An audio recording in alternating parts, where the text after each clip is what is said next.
మెదక్ జిల్లా చిట్కుల్ గ్రామంలో భారతరత్న బిఆర్ అంబేద్కర్ జయంతిని ఘనంగా అంబేద్కర్ యువజన సంఘం అధ్యక్షులు మరియు సంఘ సభ్యులు ఘనంగా నివాళులర్పించారు. మరియు గ్రామంలో గ్రామ సర్పంచ్ ముందుగా పంచాయతీ ఆఫీస్ దగ్గర అంబేద్కర్ జయంతిని పాలకవర్గం సభ్యులచే ఘనంగా నిర్వహించారు.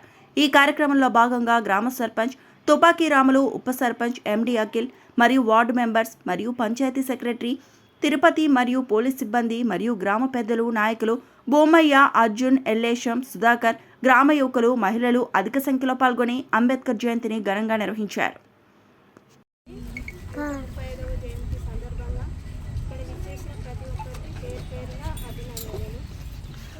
రాజ్యాంగం అంటే దేశానికే రాజ్యాంగము అన్ని దేశాలను అనుసరించి మన రాజ్యాంగాన్ని రూపొందించిండు అంబేద్కర్. అందరి కోసం హక్కులు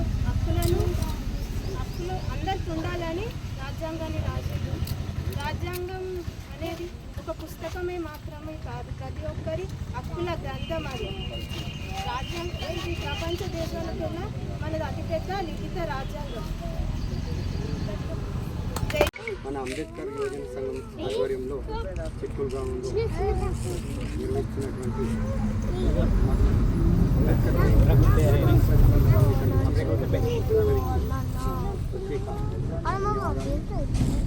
చెప్పినట్టు వారి ఆశయాల అనుగుణంగా మనం నడుచుకోవడం ముఖ్యం. అంబేద్కర్ తను 1891 సంవత్సరంలో మధ్యప్రదేశ్లో మావ గ్రామంలో జన్మించడం జరిగింది.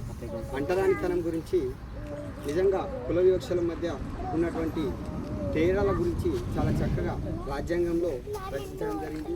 తన రాజ్యాంగాన్ని మన స్వాతంత్రం వచ్చింది కాకుండా స్వాతంత్రం పాటు ప్రజల మధ్య మన మధ్య ఎలాంటి స్వాతంత్రంగా మనం బతకాలి అనే ఉద్దేశంతో రాజ్యాంగం రచించడం 2 సంవత్సరాల 18 నెలల 11 రోజులు రాజ్యాంగం గురించి చేయడం జరిగింది. తన రాజ్యాంగం నిజంగా భారతరత్న కూడా ఇవ్వడం జరిగింది. నిజంగా వారి ఆశయాలకు అనుగుణంగా మనం వారి అధ్యయనం మరిన్ని అప్డేట్స్ కోసం మా ఛానల్ని సబ్స్క్రైబ్ చేయండి.